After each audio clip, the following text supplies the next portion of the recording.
Hey guys, Angelo Lambropoulos here, Director of Lambros Realty. Today what I want to talk to you about is 9 questions you must ask a property manager before engaging their services. Okay, so I'll just give you a quick rundown on this. Now basically, number 1, do I have to pay you a management fee if you fail to collect rent? So general rule of thumb here is if you're not getting paid, your property manager shouldn't get paid, right? Point number 2, how many formal inspections will you conduct per year? Now, look, a fair amount is 2.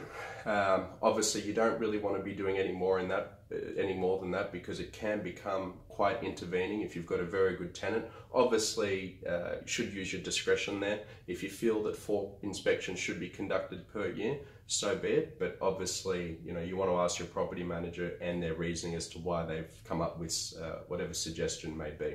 Okay, legally, you can't do more than 4 a year anyhow. Point number 3, so how soon will rent be paid into my account after it's collected? So general rule of thumb here is what you want to do is you want to make sure that you're being paid on the month it's collected, not a month after. The other thing I'd strongly advise here is making sure that you've got 1 month leeway, so 1 month rent as a backup in your bank account there in case any emergencies occur, so you're not in for an ugly surprise, if you will. Okay.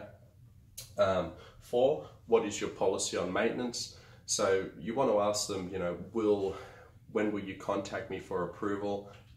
You want to get a fair understanding of what's involved there. Will you give them a buffer? Will the property manager advise that you put a 500 buffer or whatever it may be for urgent repairs? Primarily, that'll be more a case if there's an emergency at 2 in the morning. You don't want to be contacted at such an hour. You give them a buffer to authorize any works up until that value. Generally speaking, most people want approval on anything that needs to be done. So there's another thing to look out for.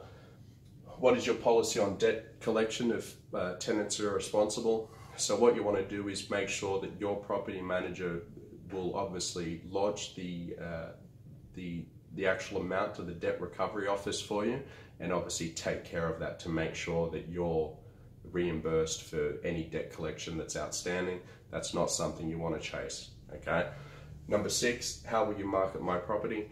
So with that, you want to make sure that rule number 1, you shouldn't have to pay an agent to market your property in respect to property management. They need to be you need to be there on real estate and domain as a bare minimum.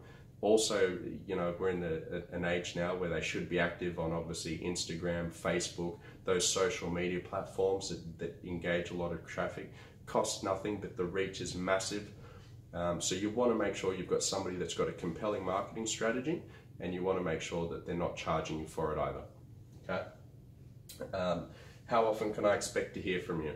Now, you want to get that up front, right? So you want to make sure that the property manager isn't hiding once they obtain the management. You want to make sure that they're regularly in contact. So if there's if the lease renewal, they're in contact with you. If there's any maintenance issues, they're in contact with you.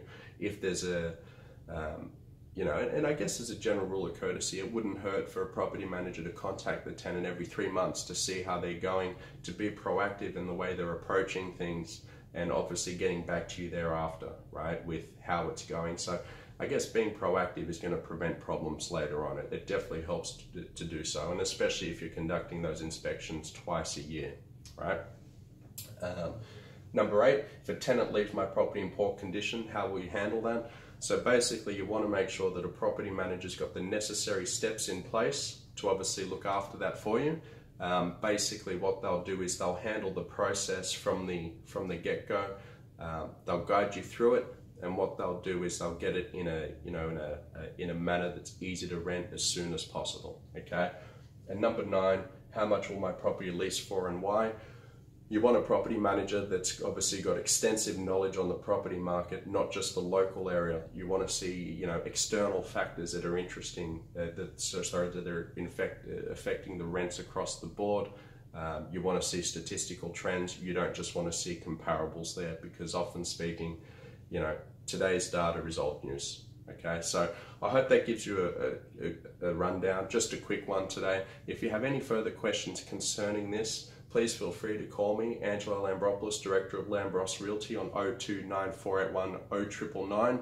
You can email me on info@lambrosrealty.com.au, or simply visit me at the office here at Apple Tree Shops, Cherrybrook, in which I'd be more than happy to answer any further questions for you. I hope this has helped, and tune in for next episode. Thanks for watching.